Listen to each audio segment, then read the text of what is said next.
Storm was as fickle with new hairstyles as she was with everything else in her life. That day, her hair was cropped short and coloured a striking aubergine. She was dressed in black leggings and a sloppy yellow t-shirt. The precision of her makeup made her look almost like a geisha girl. Jude sometimes wondered where her friend's name had come from. Surely no parents would actually christen a child Storm. She wouldn't have been surprised to find out that in her younger years Storm had tried out as many names as she had other elements in her life, but she had stayed with Storm Lavelle for the duration of their friendship. Jude was giving her a basic, relaxing massage, while the more important therapy of Storm unburdening herself continued. Storm would sometimes do a massage for Jude, so in these sessions no money ever changed hands, and whichever one was client or healer, it was still Storm who did most of the talking. "I told you I'd split up with Paul, didn't I?" "You didn't, actually, but I'd kind of pieced it together from your manner. What is it with men?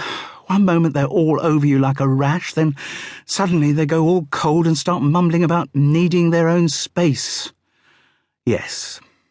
Jude paused, then decided to say it anyway. It wouldn't be the first time she'd raised the point. "You don't think, do you, Storm, that it might be because you always go at relationships so full on, with all guns blazing? Maybe if you started a bit more casually." "I can't be casual about love. I have to follow my heart. I knew when I met Paul that he was absolutely the one for me, and he said the same. He said he'd never met anyone like me." Jude reckoned that was probably true, but she didn't voice the thought. "So how can someone be madly in love with you, saying he's had the best sex with you he's ever had, and then, within a couple of weeks, say he needs his own space?" If women knew the answer to that question, Storm, the relationship between the sexes might be considerably easier. "Yes. Do you think men are just differently wired from women?" "If I did, I wouldn't be the first to have expressed that opinion. But I think there are more similarities than differences between the genders.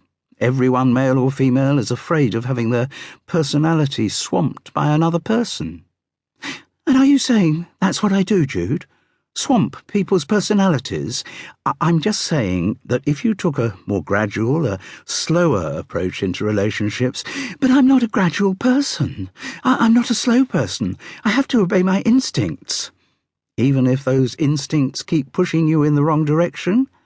"What do you mean, pushing me in the wrong direction?" "Well, look, Paul isn't the first man with whom your relationship has ended in much the same way."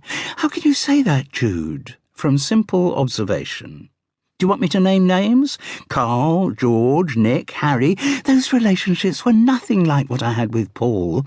I knew from the start that Paul was the real thing. I heard you say the same when you first met Carl, and George, and Nick, and... No, I'm sure I never said that with them." It wasn't worth arguing the point, though Jude's recollections of Storm's announcement of each new man in her life were extremely accurate. "Anyway," Storm announced, as she had so many times before, "I'm giving up men." "In favour of what?" "Other things. I've wasted so much of my life agonising over them. It's time I got on with the things that really interest me." "And what might they be?" asked Jude, wondering what new fad was about to be revealed. "Acting," Storm replied. "I'm really going to concentrate on my acting." Now this was not as foolish an answer as Jude had been expecting. Storm Lavelle was actually rather good at acting. Perhaps the wide variety in her own emotional life had enabled her to see inside the characters of others. Or then again, like many with a shaky sense of their own identity, maybe she found a security in playing a role, in being a different person. Jude had been dragged along as support to a selection of West Sussex's church halls, where her friend had been appearing with one or other of the local amateur dramatic societies.